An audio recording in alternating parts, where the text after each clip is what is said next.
Welcome to the School Owner Talk podcast, the longest-running martial arts school owner podcast in our industry. Join Duane Brumitt and Allie Alberigo as they share expert insights, proven strategies, and the keys to growing your martial arts business. Let's take your school to the next level. And now here's our hosts, Duane and Allie. Hey there, school owners. I'm Duane Brumitt, and welcome back to School Owner Talk. Yes, and I think everyone knows us by now, but I'm Allie Alberigo, and hey, today we're gonna dive into.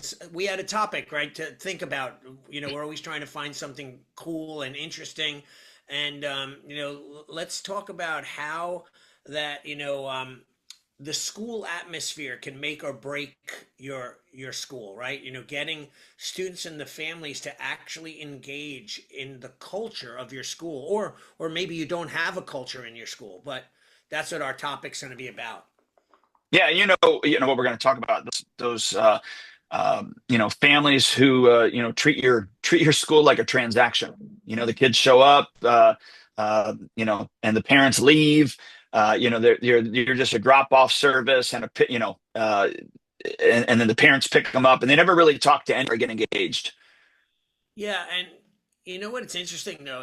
It really. I went out to breakfast with my buddies again every Wednesday, and we were talking about this. And amongst all of us who own the schools, it's the same old, same old. Like we all feel the same. Meanwhile, you're here working day in and day out, trying to build this amazing community and culture. You have a history and your system of what you taught and what you learned. And, you come up with cool ideas on how to teach self-confidence and self-esteem and all those things. And you're sharing it with your people. And, they're sitting on the sidelines, and they're not really engaging. They're just kind of like, yeah. It's another thing that my kid, oh, by the way, my kid does baseball, football, hockey, he even does dance and martial arts. Like you're just one of 10 things that they're involved with. So today we're going to, I don't know, I think we always get real, but let's get real on what the true culture of engagement, looks like, and why some families, buy in while others stay on the sidelines, and more important, what you can do really about that. That's great. We're going to share stories from our own schools, which I always do. You can't stop me. The strategies that I think that are working for me, and yeah, probably some mistakes I've made along the way that I could have probably done differently too. Yeah, because when it's all said and done, technique is just technique. But culture, that's a different thing. And that's what creates, I think, the life-changing transformation that we're all looking after or looking for.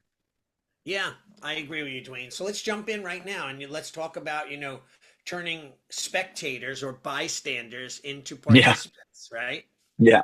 So we've entitled this Motivating Students and Their Families to Engage in School Culture. And I think, really, when you think about it, why do we want to have a school culture anyways? Like, what's the deal? We're just teaching kicking and punching, right? Yeah, I mean, yeah, like what I didn't look when we both probably, I could talk for myself, but I think you're probably the same. Like when we opened up our school, we never really thought, I never thought this deeply. Like, what is going to be my culture? Like, what is going to be what is our brand? What's our identity? What's our USP? And usually people say your unique selling proposition, but we call it your unique strategic purpose, right?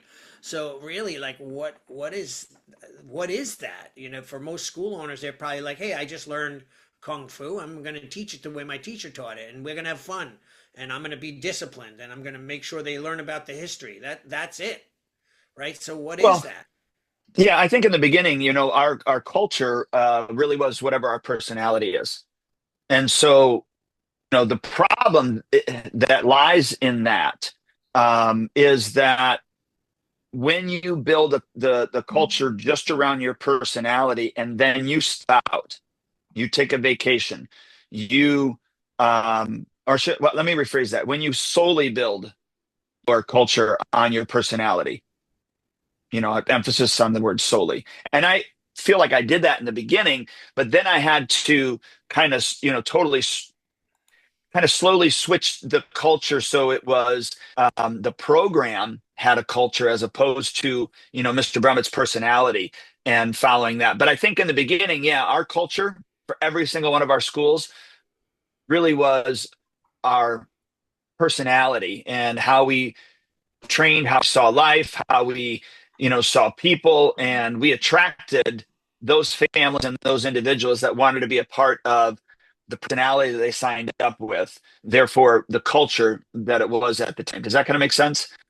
It totally does. And I think that this is a hard thing for school owners to understand, because sometimes I even have a hard time getting people to like, for example, in my school, we're a ninjutsu based school. We're classical Japanese martial arts. And my teacher, he taught in Japan, and we trained with him in Japan. So it was the culture, the Japanese culture, from the bowing to how you treat your teacher, how you address your teacher, how you trained, how you learned and practiced techniques and moves. Like the whole entire thing from soup to nuts, from A to Z, was all about culture and the training of ninjutsu and jujitsu, traditional martial arts, right? So I try to keep that alive. I don't know if my instructors do it as well as I would like them to.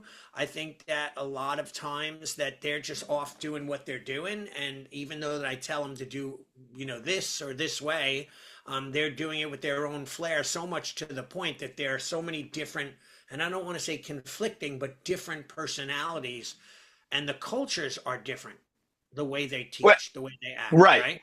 Yeah, exactly. And that's where, like, for me, I had to switch the culture, if you will, um, to, I don't want to say make it generic. That's not the right term, but make it more encompassing of all the personalities of my instructors, because then that culture was based upon the program as opposed to the person of Right. Duane Brumitt, or the person of Mr. Bean, or the person of whoever it is. And yes, there's still a part of me that's in that brand or in that culture, but I had to broaden it a little bit differently. Does that make sense? Kind of. And I'll ask you a question for clarification. So I would assume that your brand is Duane Brumitt, right? That's who you are. And your school is something that you developed and made up, right? Like you designed from the top to the bottom. And now you have instructors teaching, maybe not exactly like you, but they're teaching everything that you wanted them to teach. Is that correct? What you're saying? But Uh, that you gave them a little bit of leeway to kind of inject their own personality into those lessons. Yes, but what I've had to do also is create a framework that builds the culture that I want without me even being there. So Yeah. from the um, lesson plans, yes, but more importantly, like, let's say, because we have a word of the month, the scripts for the word of the month. Now, those have to be in line with our values of our school. Hmm. Does that make sense? It totally does. And So I it's agree with that. so it's all congruent. Now, how they deliver it, they may ad lib a little bit from the script, but they're still following the outline, if you will, with like you said, their own flair. Um, Right. but that's where I had to kind of duplicate myself, not verbatim, because not everybody, no one's Mr. Brummett, no one is Mr. Bean, nobody is Mr. POTUS. Like, they're not. But I had to create this framework that they follow. Does that make sense? Yeah. I'm looking at it like this. If Master Brummett taught making 101s, cheese, so the dough, the sauce, and the cheese, right? And now you say, okay, guys, let's produce this pizza, and you slide it across the table. You showed them how to make it. And then let's say Master Bean takes it and goes, yeah, I like that, but I'm going to add a little parsley, but I'm also going to add pineapple. So now that's a very different slight piece of pizza, right?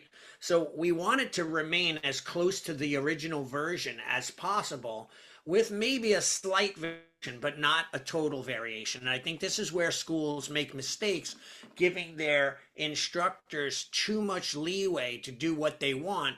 And it's almost like conflicting type of cultures within a school. So for instance, I'm a very traditional, very like disciplined, very focused on, how we run our classes and the traditions and the history. And then maybe my guys are not necessarily that way. So it's like, okay, I'd rather train with Renshi Ryan rather than Shion Allie because Renshi Ryan's more fun and Shion Allie's more serious. You know what I mean? And now we have a battle within our school for what the culture is.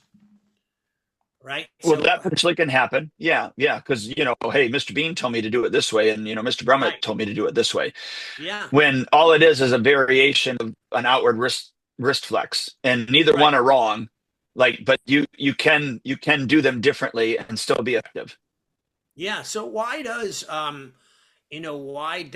like the topic, or the culture, why does it matter? Why does engaging in the culture matter so much? Like why is it more than just showing up and having fun? Because that seems like a lot of martial arts schools, when I watch their videos on Facebook or YouTube, I'm kind of disheartened about like what I'm seeing. It's more like gamification of martial arts. Like it's really like there's not, to me it seems like the essence and the real core elements of martial arts is being lost just to keep people having fun, again, so they stay longer maybe, or they don't quit. What do you think about that?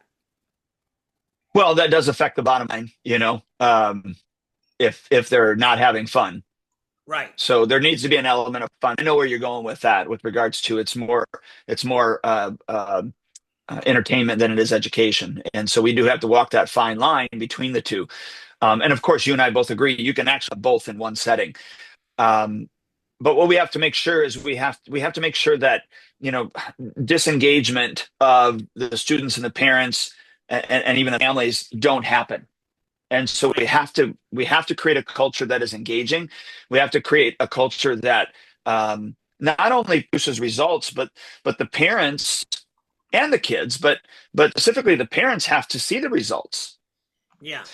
The problem is, well, one is this phone, because those parents are sitting there not watching their kid. They're doing these, they're on their phone doing whatever the heck they're doing, playing some sort of game or whatever. Yeah. So I think you have to get the parents engaged. So not everybody teaches like me, where I kind of, and when I say not everybody, I mean everybody in my studio. Yeah. So not everybody in my studio teaches like me, where I try to teach like I'm a Disney show. Right. And so if the parents are paying attention, they're going to pick up what I'm throwing down, and the kids aren't. But the kids are going to pick up something different because I want to teach on two different levels. Mm. Does that make sense? It totally does. And I wonder, though, if we are now, and that, this is one thing that you and I discuss behind the scenes a lot at times, if that, are we just another transaction or commodity to the parents, just another activity to fill their, and not to say that they don't want them to learn martial arts, because we all know the benefits of the martial arts could change lives. And I think most parents know that as well. It's been put out there long enough that people understand that martial arts is not just a fun activity only, but like, what is it that separates us from the sports? Like, what is it that makes the parents understand that we are top of the food chain when it comes to activities that could seriously change their child or their own life? Yeah, I think there's a couple of different things. Again, teaching on two different levels, so the kids pick up things and the parents pick up things. I think that has to be, yes, teaching in a way that is educational, but also entertaining. But not only just entertaining for the child, also entertaining for the parent, meaning that they really love seeing their kid doing these things. And I'll give you so last night, my 3 and 4-year-old class, we're winding down. I got a little bit time to run a last drill, and we're working on listening skills. So I Hmm. have him on one side of the wall, and I said, when I tap you on the head, I want you to run over to the other wall. Okay. And so I would go and I'd tap on the kid's head and I'd say, go. I'd walk over to the next one. I'd tap on the next kid's head, say, go. Then I went to the next one and I got ready to tap on his head, but I didn't tap on it. And I said the word go, but I didn't touch his head. Boom, he starts running off. And so I give a lot of space for the kids to think, which is hard for the parents because they want their kids to follow, and I'm using my quote fingers, follow the Yeah, yeah. direction, be respectful, listen, pay attention. So the kid, I'm just going to say Tyler, right? Tyler's halfway down and he's looking back at me as he's running. And I go, Tyler, why are you looking back at me? He just kind of looks. And I go, did I touch your head? No, sir. I said, then why are you running? When Right. are you supposed to run? When you touch my head. I said, all right, come on back. Let's do it again. Yeah. So he comes back. I almost touch his head again, but I don't. And I say, go. He starts running again, but he's looking back at me. Yeah. And the parents want so much to say to him, what? No, Tyler, go back. He didn't get touched, Yeah. right? Well, luckily, these parents didn't say anything. Well, I said, Tyler, did I touch your head? No, sir. Come on back. And I did that with, various kids. And towards the end, I said, now, parents, I said, this is a point to you. I go, you have to be comfortable with having 1,000 conversations with your child about the same thing. Yeah. And you have to be calm about it. Right. So, in all of that, I was teaching the kids to listen, but I was also teaching the parents because I know they were frustrated that their kids weren't listening. Yeah. Yeah. And especially, their own kid that didn't listen in front of all the other parents, their kid's not listening, you know? Right. So I want to impart that lesson into them that, look, you're going to have 1,000 conversations with kid about the same thing. That's what being a parent is all about. Yeah. And And you're so also, that's what I'm talking about, teaching on two different levels and getting the yeah, parents engaged. you're also teaching independent thinking that way too. Think before you act, right? Kind of mentality, which is probably one of the most important skills that the child could ever have in their life, not to just act on emotion or act on their own judgment without critical thinking. Well, exactly. And I've told parents, I go, you're gonna be uncomfortable as a parent. Right. And they just kind of look at me. I go, because you want your kid to listen. And Yeah. I'm the type of teacher, I leave enough room for them to make mistakes. Right. And you're Which going is, to want to correct it. But don't do that because you're going to steal that opportunity from your child. yeah. And I said, let me ask you a question. Do you want your child to be a good listener, respectful, and do the right things? And they're like, yeah. I go, okay. So as a good parent, here's what you do. You tell them what respect looks like, how to do the right thing, like and be a good, like you're on them. As soon as you see it, you're on them, making sure. And they're like, yeah. I go, the problem with not allowing them to make those mistakes, especially in the beginning and now, is that you may create a really good, respectful child who does the right things, that listens the first time, is very respectful. But the problem is when you're not there, they're looking for the next person to plug their umbilical cord into. Right. And they can't make those decisions on their own because they're always Yeah. questioning, am I doing the right thing? Am I following the right person? Yeah. I go, I know you don't want your child to do that, do you? Right. And they're like, Exactly. no. I said, so, and to your point, you brought up the word critical thinking. I said, that's where we need them to be able to critically think about things and make their own decisions And and then guide them. independent Yes. thinking as well. Like, hey, let's throw a brick through that window. And, it's fun. No, I'm not going to do it. Be able to say no. Like when, people try to encourage you to do bad. That's the problem with society today. We're a bunch of followers, right? We're sheep. and we follow things, that we listen to social media, it forms our opinion. They say this one's bad, that one's good. We believe one side or the other, and then we follow it, right? We're not doing the research and thinking about what is really actually true. We're only going to one source for the info. Kids are only going to their parents, let's say, for the info, but then they go outside and they end up in the real world. Now they have a bunch of peers that are encouraging to do things right or wrong, right? So I think that the parents do, students go through these motions on a regular basis. Then parents treat our school sometimes like it was a daycare. Hey, I drop off Joey for an hour and then I pick him up and then I bring him to another activity or whatever it may be. They don't realize that the power that they have at their fingertips. Now, the real big question is like, how do we get them to realize that? How do Right. we Well, get them to understand that culture and what we're doing and how they can incorporate it at home? One quick thing. I gave out Solomon Brenner's book to like 7 people the other day. Parents, take it home. You'll love it. It's called Black Belt Parenting. It kind of connects what we do in the dojo to how you could do it at home, right? Like out of the 7 people that I gave the book to, 4 of them just left it on the table. Didn't even bother taking it home.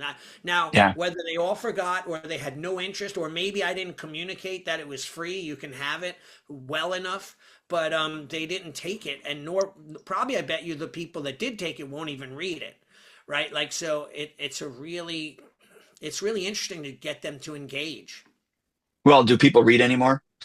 I don't know. I do. I do. Yeah, so yeah, so you like you said, to your point, you see kids going through the motions, parents treating it like a daycare, the family's not connecting with other families. It does. It hurts your retention, it hurts your atmosphere. Obviously, it hurts referrals when Yeah. you're doing that. And so there are there's a difference between being a participant in something and actually engaging in Right. something. And that's where I think as a teacher, and I keep making this point over and over and over with my staff, is you need to break down that third wall.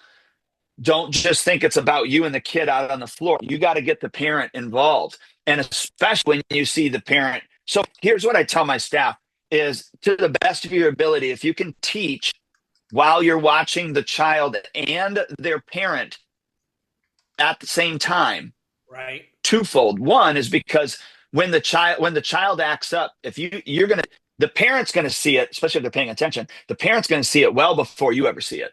Right. And Right. often is the time I'll see the parents, eyes go up like, angry or focused or whatever. And then I look at their kid and I'm like, oh crap. So that was one of my tricks in the beginning when I wasn't able to watch all the kids. If I just glanced at a parent real quick and I saw their eyeballs, and I saw that there was a problem, I knew there was a problem with their kid. But, Right. so teaching your staff how to be engaged, not only with the child, but also with the parent, and pulling them in with that. And even sometimes asking parents, or like I do when I break that third wall and I say, parents, did you see what I did there? Why do you think I did that? Mm. Yeah. When I broke the third wall with the parents and said, now parents, you're gonna have to have 1,000 conversations with your child and not get angry about it. Because I know they saw over and over again that these different kids not, running when they weren't supposed to.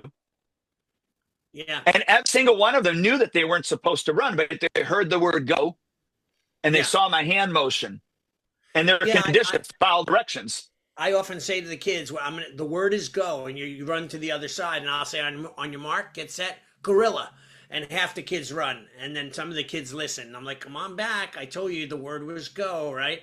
And then we do that like 3 or 4 times until they finally get it, right? But that's all just teaching critical thinking, right? It starts at a very low. I had a little kid the other day just do class. He was, when I say little, 20 months old, not even 2 years. He did class on Monday. And the parents, when we were all done, the kid ran around. He participated in a good portion of the class, but he ran around and goofed around. And the parents said, "Yeah, I think he's a little too young for this. When he's better, we'll bring him back." And I said to the parents, I said, "How's he ever going to become better unless you put him in the program?" And imagine if you put him in the program and he became better. Imagine what we'd be like when he went to pre-K or kindergarten or first grade. He's going to be so far ahead of the curve. If you don't bring him, you miss out on an opportunity that's sitting right at your fingertips, And it kind of brought up some thought for them. They were like, "Wow, this is interesting." Well, yeah, and and to that point too, I had a kid that started at 3 years old. He has speech. He's delayed in his speech. Late, right? They did their 2-week free trial. Within the first class, mom was like, I don't think this is right for him. Dad's like, Right. I think this is going to be good for him. And I said, Mom, everybody was like, we went outside and I said, Mom, I said, can I ask you a really pointed question? And I don't mean anything about this or bad about this. And she's kind of like looking at me. And I said, yeah. I said, were you embarrassed in front of the other parents that your kid wasn't doing what the other kids were doing? And she just kind of looked at me and she said, yes. I said, don't be embarrassed. I said, number one, those parents have no idea what you've gone through to get your son even to where he's at right now. Right. They've not seen that improvement. They can't. They don't have the perspective. Yeah. And number two, I go, your son listened to the best of his ability today. This was brand new to him. Totally different culture, totally different person. He's only going to get better if you allow him to continue. I said, what I have not seen from him is he wasn't deliberately disrespectful. Yes. Did he not follow my directions? Yeah.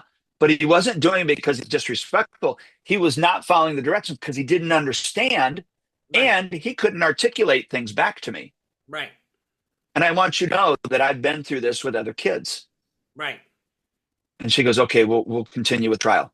Look, we are 3 months. He's testing for his belt tomorrow. Nice. And I just had on Tuesday, so yesterday, I just had a parent say to me, oh my gosh, do you see the improvement in Lucas? Yeah. This is not even her kid. Like, yeah, they're like, he is so, and I go, yeah. Like, Amazing. so but those are the conversations we have to have with the parents. And I'm telling you what, that parent's locked in now. Yeah. You know what I'm saying? Nice. Yeah. So what do you think, really gets people, parents and students alike, motivated to care about the culture of the school?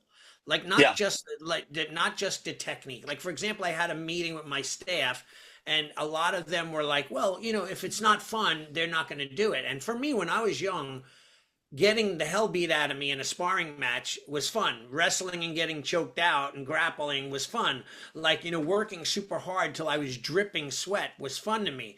Nowadays, it's like a lot of fluff. Like I said to my guys, I don't want you to just fill the class with fun stuff like gamification just to make it fun.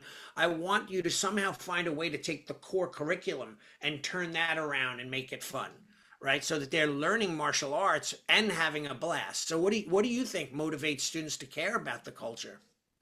Well, let me first. I don't know that students in the beginning care about the culture anyways. It's all about fun, no matter what age in the beginning. Right. Every student is different. Some are motivated like you are. They want to work hard and get beat up and they don't care about, getting choked out and all that other stuff. But you are an anomaly. You're probably, 10% of the individuals or kids that we actually see, that come in through the door. But I think first and foremost, and so we have, as you know, we have a 3-part video series that our people get on their trial. First is about how to download our app and how to find everything in the app and the communication style and stuff that we do. The second is the emphasis about our program, but also our parent code and also our team identity. And so that's the cultural part. And then the last is the price and everything like that. So and I pulled it up right now so I can kind of go over this with you. But in that video, the parent code and team identity. And by the way, at every belt ceremony, which that's what's happening tomorrow, so it's kind of timely that we're doing this. We read this at the beginning of every belt ceremony as well. Mm-hmm. And so the parent code. And this is what we're going to read. So today just isn't about new belts. It's about growth. It's, every student has put in their time, effort, and courage to stand in front of you. That's what, martial arts is: showing, working hard, and learning to rise again. Parents, we know that students don't walk this path alone. Parents are the foundation. You drive them here. You cheer them on. You encourage them when they don't feel like training. you are part of that team too. Because of that, you celebrate. Because of that, you celebrate an important part in their training, especially when it comes to the martial arts parents code. This is not a list of rules. It's a pledge of pride. By living this code, your child will grow into more than just a martial artist. You're going to help them grow into the leader that you would like them to be. And then we go through and we say, the martial arts parents code at our school. Martial arts is more than just kicking and punching. It's about building discipline, confidence, respect. And as a parent, you're a vital role in that journey.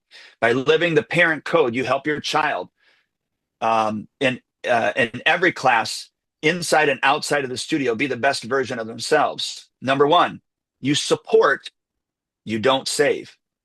You will let your child face challenges and learn from them. Struggle builds strength, resilience, and is forged through effort. Number two, you will celebrate effort. You will praise hard work, focus, and progress over technique or even perfection. Every drop of sweat is a victory. Number three, you trust the process. You respect the instructor's guidance. Growth takes time. Every step matters. Number four, you show up consistently. You will help your child attend classes regularly, even when they don't feel like it. Discipline is a habit, not a mood. Number five, you model respect. You will demonstrate courtesy towards the instructors, students, and fellow parents. Your child learns by watching you. Number six, you are part of this team. You will cheer all the students on, not just your own. Together, we rise higher. Students, our pledge as a martial arts parents is we stand behind our child, we stand beside our child, not in front of them. We cheer the effort. We trust the journey and support the values of this school. Together, we're not only raising martial artists, we're shaping future leaders. Parents, we invite you to stand with your child in this journey. Together, we are one team. And so that's the parents' good conduct. That's amazing. I love it. And that's how we shape we shape that. And it's reinforced every 3 months because we read that right before the testing. And then we've got team identity as well. You know what I find interesting though? Like everything you're saying to me, it's exciting and motivating. And I'm like, wow, that's a great idea.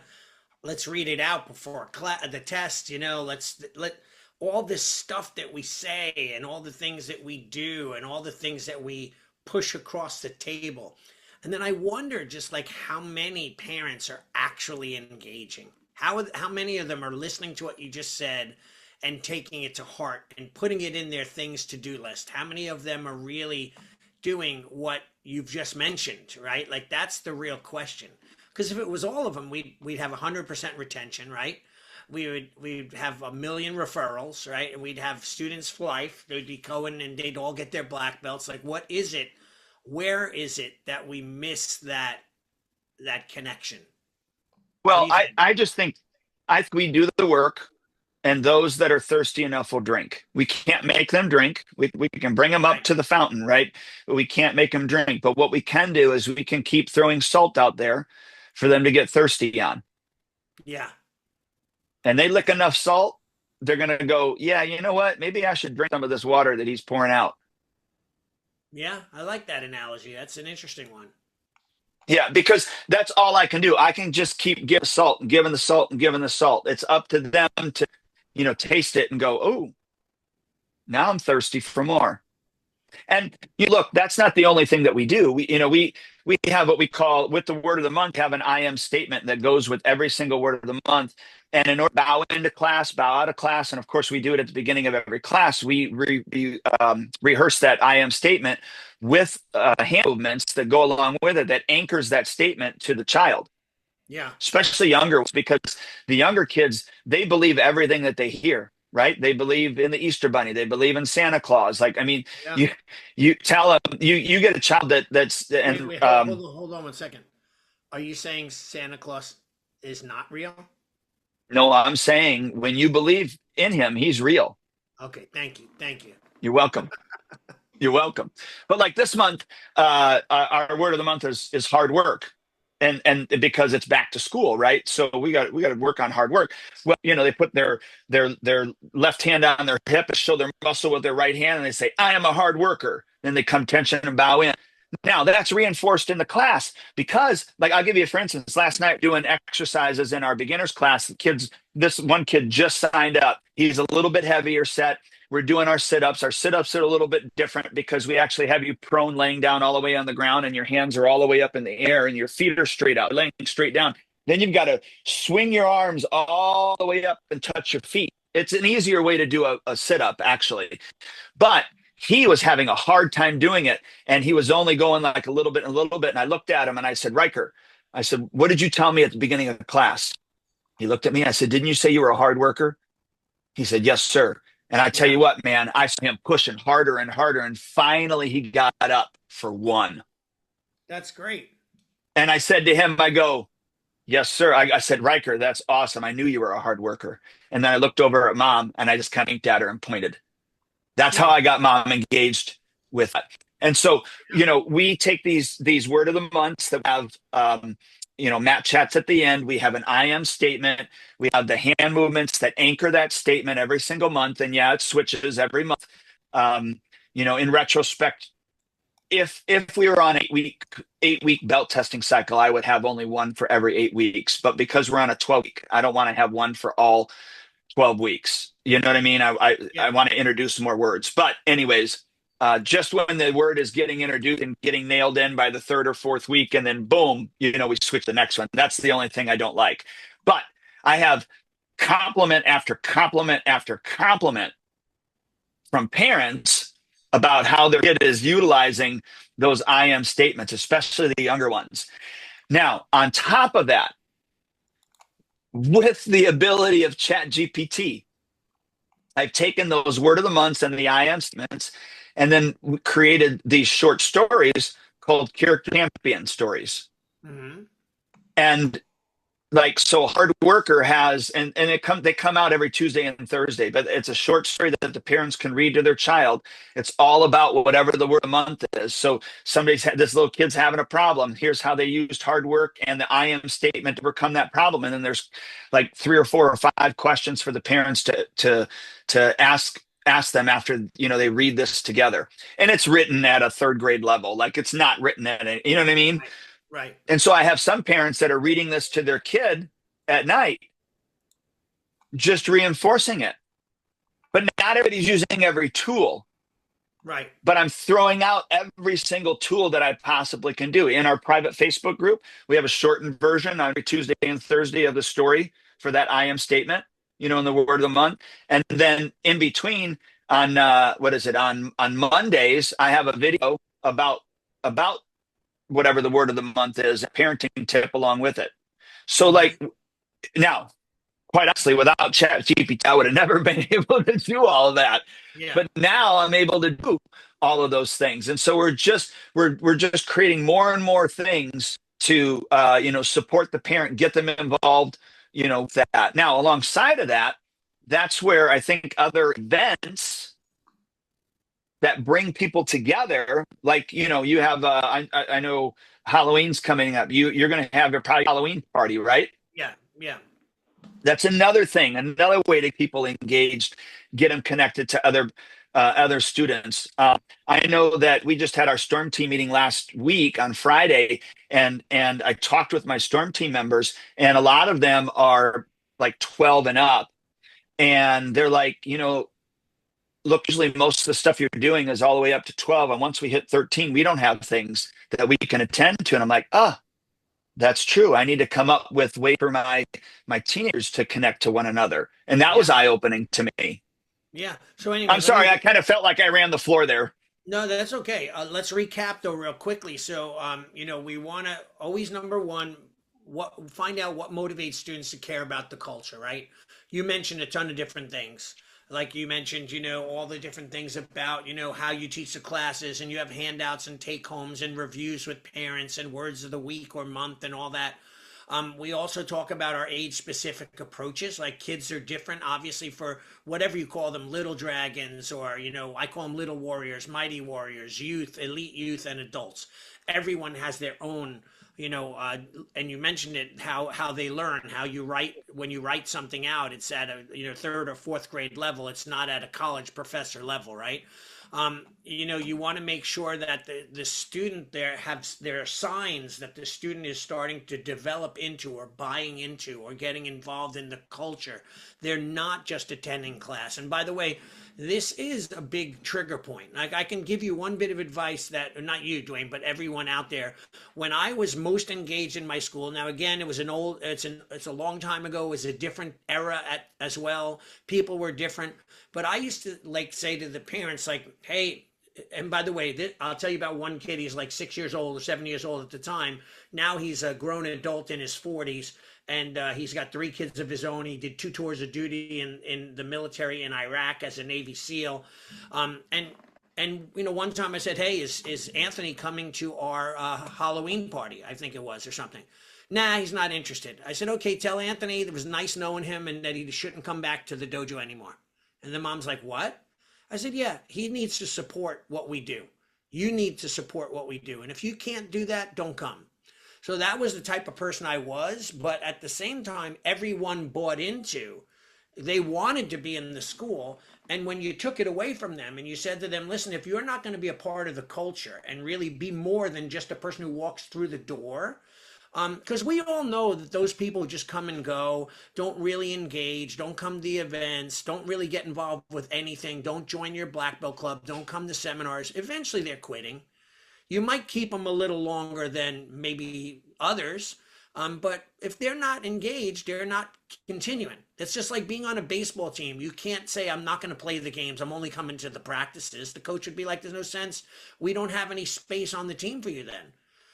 Right. So that's important. So you have this for all your different grade levels, right? And then you want to make sure that they're all buying into the culture somehow. And sometimes having a personal meeting with a parent and asking why they just never engage. And they might tell you, well, we're just very busy. And sometimes it's painful for us to say, well, maybe this is not the right thing for them.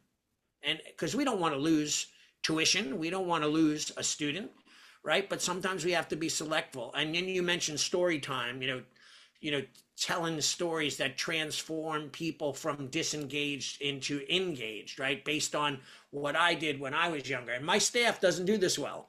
They don't, like, when I had 6 schools, you could tell the instructor how they felt about me, based on the way the students reacted to me when I came to that location. Right? Like, I had one student, he would talk so highly about me that people thought I could walk on water. The other one would talk about me like I was the most deadliest fighter in the world, and people would be like, oh, Sensei's here, that kind of thing. So you have to tell those stories, right? So what do you think, Duane? And we're kind of really quickly went through this and we're running low on time. Like, why do you think, and I have my ideas on this, but why do you think that some parents just stay as spectators? Why are they not really getting involved? Like, what is it that, what do they like? What's the reason for it? Yeah, I don't know. I mean, I just think it's to their own child's detriment, and what I've even told parents is the fact that, look, you're paying good money, right, to utilize the information that we're not only teaching your child, but the leverage that we are giving you as a parent. So utilize it. I said, the more that you can use the phrases and the words that we use, the better off you're going to be. Yeah. Like black. And I mean, I've just come out. Yeah. I mean, I just come out and say it. Yeah. I gave them the book and they said, oh, this is cool. And they left it. Right. Like, but how do we get them to be those parents? And probably a very small percentage of them will be, right? Well, yeah, and I just tell them, use the little, and when it's about me, I say, use the little Senate sermons. Yeah. That I give. When a task is once begun, you leave it not until it's done, and be a matter great or small, you do it well or not at all. So if you're going to start it, you're going to finish it. And if you're going to finish it, you're going to finish it to the best of your ability, or you shouldn't start it at all. Right. So what would you like to do? Well, I'm motivated now. I'm gonna do it. But you see what I'm saying? Like, No, and I just tell the parents, to the best of your ability, use those phrases. I just, right, and whatever it is, and then I go, you're going to hear some of these same phrases over and over and over again. Why? Because they work. They're time tested, and it could be 100 years from now, and still going to work. right. So I why love it. would you why would you not? Why would you pay that much money to only have the kicking and punching and not have the other parts? Yeah, but you know what though? Not that I'm disagreeing with you. I'm not being disagreeable in any way, but I want to point out that um, the kicking and the punching, the martial side of things, the martial arts, has all of what you're saying wrapped into it as well. It's just that you're separating it out logically and verbally so that parents can understand it on a level because they don't know martial arts. But like everything you teach, how to kick, and when they struggle with a kick or a punch, that all teach it. Like we almost have to break down what they're going through in the process, right? Like almost like, if a kid tried to walk, an infant, and they fell down, we wouldn't say, you know what? And I wonder though why a lot of parents they don't do this, but like, don't worry, you could crawl for the rest of your life. I don't want you to go through too many struggles. Don't try to walk, right? You combine those into your lessons verbally and physically, right? Well, you have to. And I mean, I've heard a speaker one time say, if you're going to do a good speech, you got to tell them what you're going to tell them, then you tell them, and Right, then you tell them what you told them. right. Recap Well, it. yeah, well, we have to. But to my point where I told the parents, look, you have to have 1,000 conversations with your child. We have Yeah, to be comfortable having 1,000 conversations with the parents. right. Because just because the kids, and hey, look, we're just like it. Zig Ziglar said a message can travel around the world in a matter of seconds, but sometimes it takes years before it gets through the last three-quarters of an inch, which is your mind, meaning that we finally get it, right? Have you ever had an aha moment? Of You're like, course. oh And I my love that gosh. saying. I love your saying. We use that all the time, that last half inch of the brain, the skull. Yeah, well, that's Zig You Ziglar, know, not me. I'm just stealing. yeah, But yeah, but what I'm saying is we also have to be okay with having those 1,000 conversations with those parents over and over and over again. So not only are we going to tell the parents what we're going to tell them, we're going to then tell them, and then we're going to tell them what we told them. And when their child exhibits some of those things out on the floor that we know that they want them to have, we got to tell them, hey, look, did you see the discipline that your child just, or did you see the determination, or did you see the grit, or whatever it is? And even if it isn't the same exact thing that they're looking for, right, that's when you go, man, did you see that? right. Yeah. And then you See go to that? them, you just say, what do you think your child got out of that? Right. You know Let what's them come up interesting? with their own. It's interesting. As you know, I host the largest tournament circuit in Long Island in New York State, right?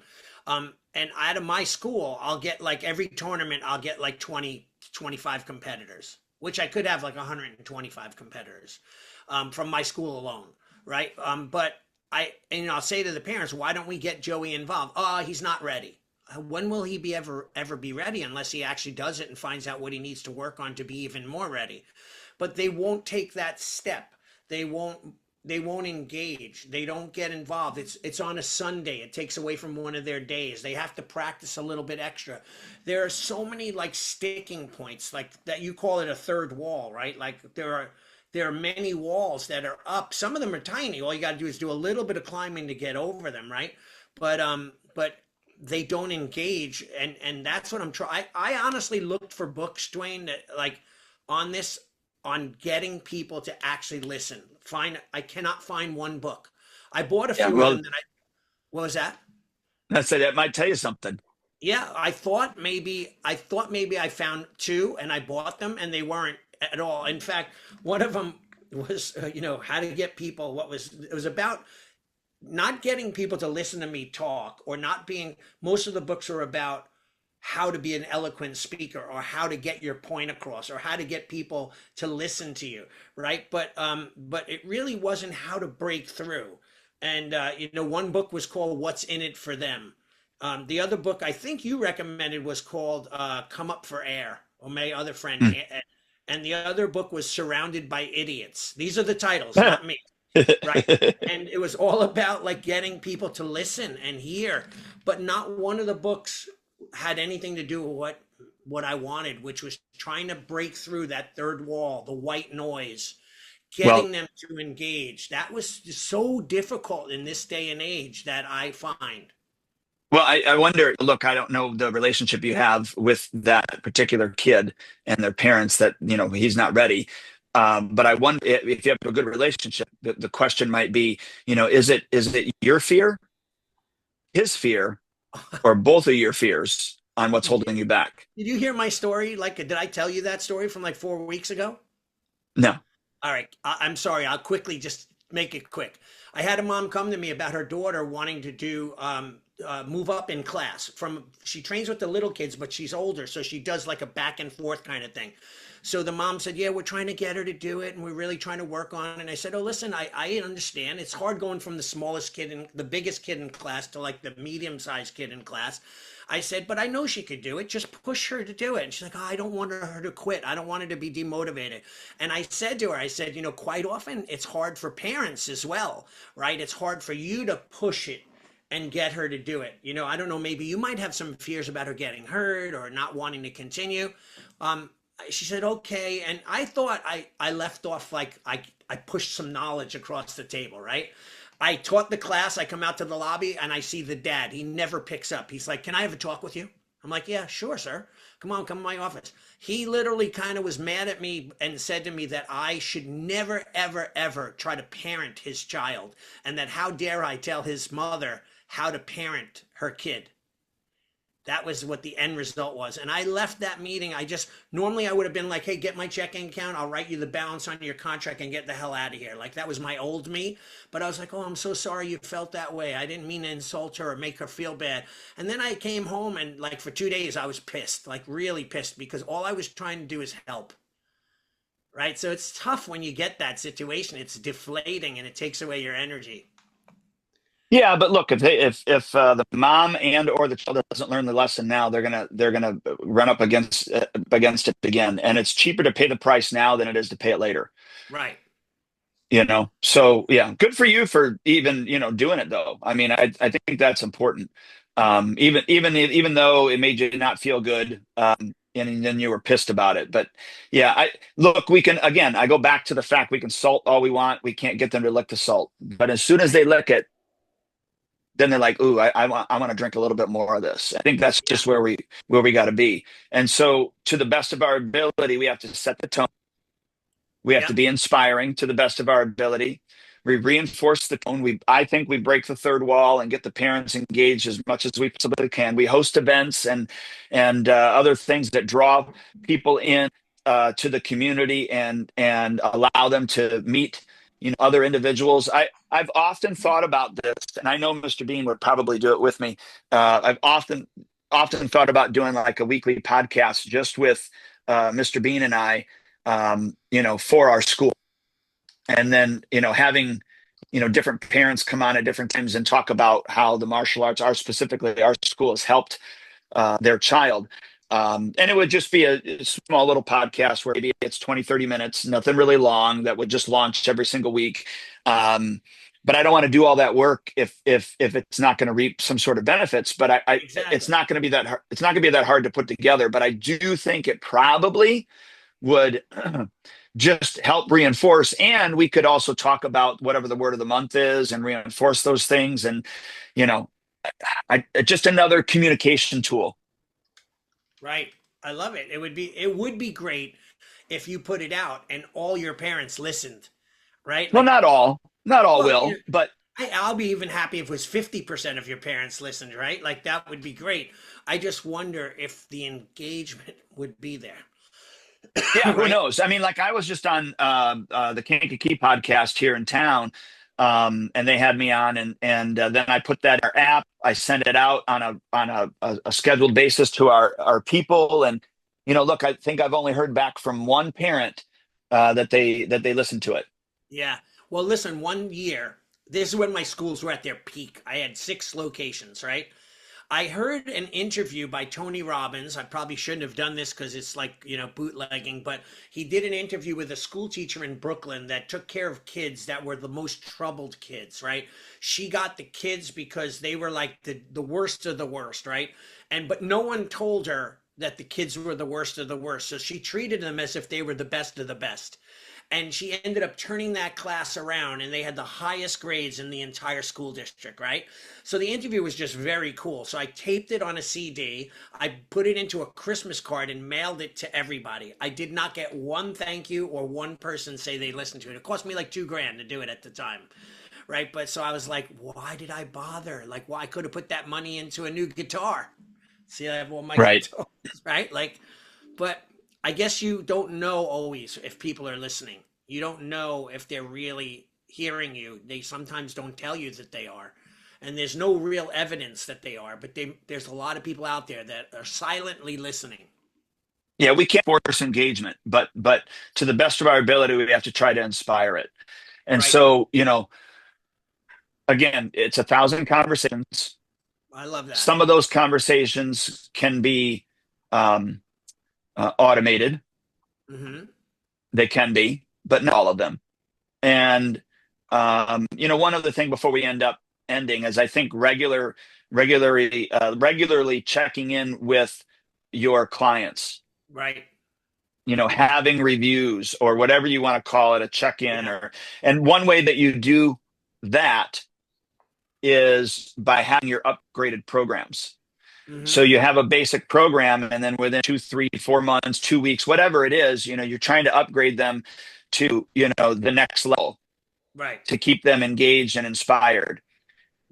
After that, then, you're trying to work them into getting into the next level.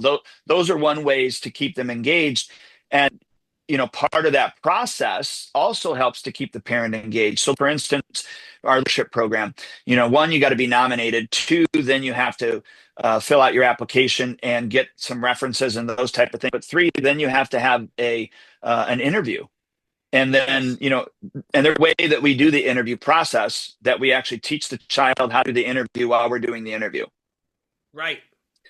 And then, then they get into that program. But what's happening is the parent is there watching this whole thing, mm-hmm. Happen. So there's engagement all the time. Same thing with the storm team and all of those things. So there's just different ways also inside of your program that you can put in engagement and get the parents involved as well. Very cool. We're running out of time. We could probably do another whole podcast on this because there's a lot that we didn't cover. Let's think about that. Let's see what the results are, and if people like this one. And if they do, yeah, guys, listen. If you're listening, Duane and I, we have the top. What was it? 89th or number 90th podcast. 91. 91 out of the top 100 podcasts in the world in this category or in a business category. So I'm real excited about that. But listen, if you have topics you want to hear about or you have comments on stuff, do not hesitate. You could go on our Facebook page and you could find the podcast and make a comment, or you could follow us on YouTube now. I've started really SEOing all the YouTube stuff and learning how to do that, mainly by using ChatGPT. And it really is helping our podcast get to more people. Plus, you can also listen on iTunes, so you have no excuse driving back and forth from work. Don't listen to anything. Or Spotify, yeah, any of the streaming services, and really listen to, and you could topic the podcast. Like, for example, if you have something that you're unsure of, you want to learn about, or you don't know about, you could go in on we only have like 50 videos up on YouTube, right? But you could literally go into playlists and choose which playlist of what category you want to go to. Martial arts school owner struggles, digital marketing, AI, and you click on that link and it'll bring you, and it's kind of cool on YouTube. It kind of layers all of the podcasts on top of each other that are in that particular playlist, right? So you could stick to that category. We might have maybe had a guest, 10 different guests or whatever it is. So you could find out what their expertise is and listen. So be a part of our podcast, share it with your friends, repost and share on your social media, because it helps us. We don't make a penny from this.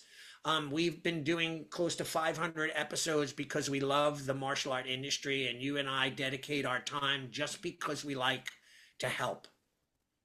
Yeah, and it doesn't hurt that we like each other too. So Yes, of course. I enjoy being so on there. This is kind of like my counseling for the week. all right, mine too. So until next time, keep build those communities, change lives. Remember, it's not just about techniques. It's about it's about community. Yes. Duane, thanks so much. It's good seeing you as always, and it was a great podcast. Now that's a wrap. Another episode of Martial Arts School Owner Talk is in the vast library. We appreciate you tuning in and being part of this incredible community.